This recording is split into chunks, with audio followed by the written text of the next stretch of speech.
exploiter aujourd'hui. Je l'ai intitulé « Garde ton ciel ouvert ». Garde ton ciel ouvert. J'aime cette prédication. Tu seras béni aussi. Garde ton ciel ouvert. Comment on le dit dans ta langue maternelle? Comment on le dit dans ta langue maternelle? Amen. Comment on le dit en Swahili?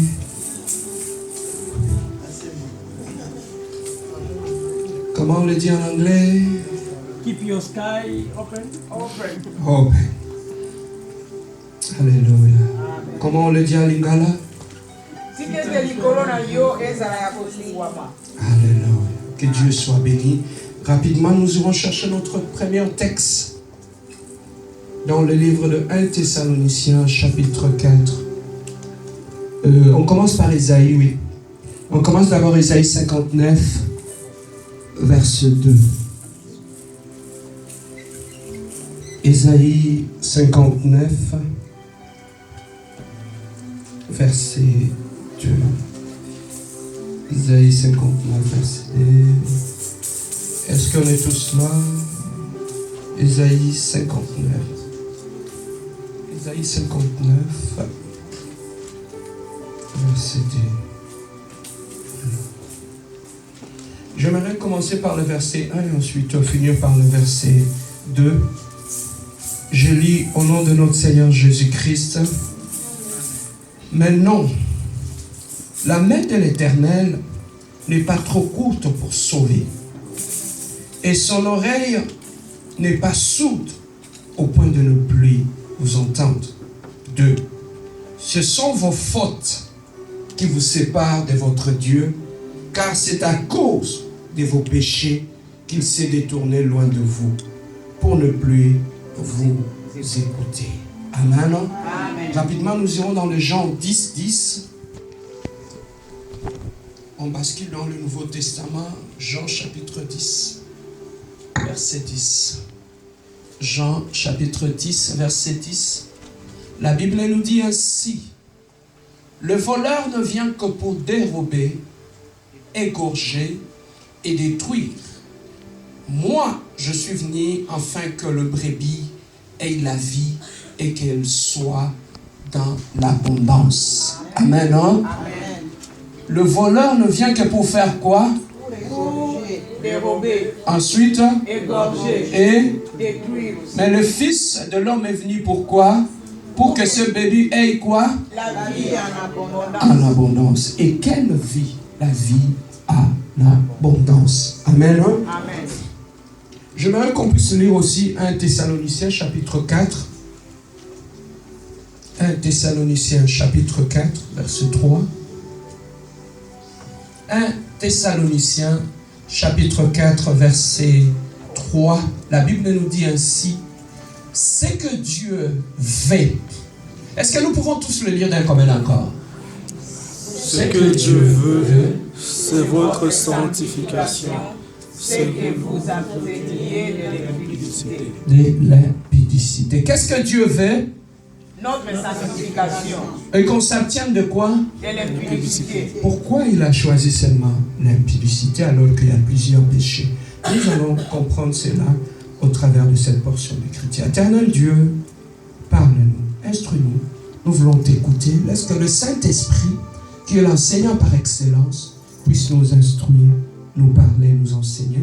Éloigne de nous l'intellectualisme, la divagation de pensée ou le fuite de mémoire. Parle-nous, Adonai. Nous te laissons toutes choses dans le nom merveilleux et précieux de notre Seigneur Jésus-Christ. Nous disons Amen. Amen. Oui, bien-aimés dans le Seigneur, il y a une chose que nous devons comprendre. Lorsque tu connais la valeur de ce que tu as, tu sauras aussi comment le garder.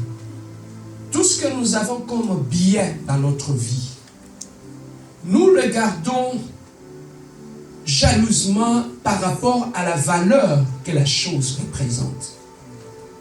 Amen. Hein? Amen. Alors, tu peux avoir, comme nos sœurs, plusieurs bijoux, Mais tu vas remarquer que les bijoux qui sont en or ou sertis de diamants, on va les garder plus loin que les bijoux fantaisie. Mais qu'est-ce qui... Tous sont des bijoux. Mais qu'est-ce qui fait la différence? C'est la valeur que le bijou a en lui. Amen. Hein? Alors, c'est comme ça aussi. Donc, la connaissance de notre valeur, la connaissance de ce que nous avons, va nous aider à savoir comment nous pouvons garder ce que nous avons. Amen. Hein? Amen. Alors, le plus important dans la vie de l'homme, c'est de connaître ta valeur. Lorsque tu connais ta valeur, il y a certaines choses dans la vie que tu ne feras plus, tout simplement par rapport à la valeur que tu as. Amen. Hein?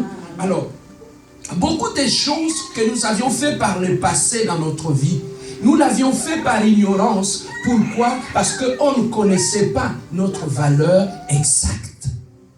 Tu vas trouver que tu es la même personne. Mais qu'est-ce qui a fait que tes décisions d'aujourd'hui soient différentes de tes décisions de hier? C'est tout simplement parce qu'aujourd'hui, tu as découvert quelque chose de très important dans ta vie. Ça veut tout simplement dire ta valeur. Lorsque tu découvres ta valeur, ça va te permettre de savoir comment prendre une bonne décision dans la vie. Amen. Hein? Alors, il y a beaucoup de gens bien-aimés qui prennent de très mauvaises décisions dans leur vie, tout simplement parce qu'ils ne connaissent pas ce qu'il vaut. Quel est leur prix, la valeur qu'ils ont. Bien-aimés, lorsqu'on prend même par rapport aux habits, il y a des habits que tu portes qui sont des habits de valeur. Les habits que tu portes si tu veux sortir. Tu vas te rendre compte que quand tu portes ces habits-là, ça modifie même ton comportement. Le comportement que tu as lorsque tu portes les habits que tu portes à la maison souvent, c'est différent de ton comportement lorsque tu portes des habits de valeur, des habits que tu sors. Lorsque tu es tiré à 4 épingles, ton comportement sera aussi affecté par rapport à la valeur des habits que tu portes, n'est-ce pas? Alors, lorsque tu portes des habits de valeur, est-ce que tu peux aller t'asseoir n'importe où? Non.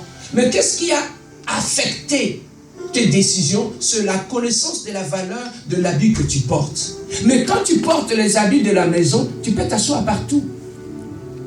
Pourquoi? Parce que même si ces habits se salissent, ça veut dire que ces habits n'ont aucune valeur. N'est-ce pas?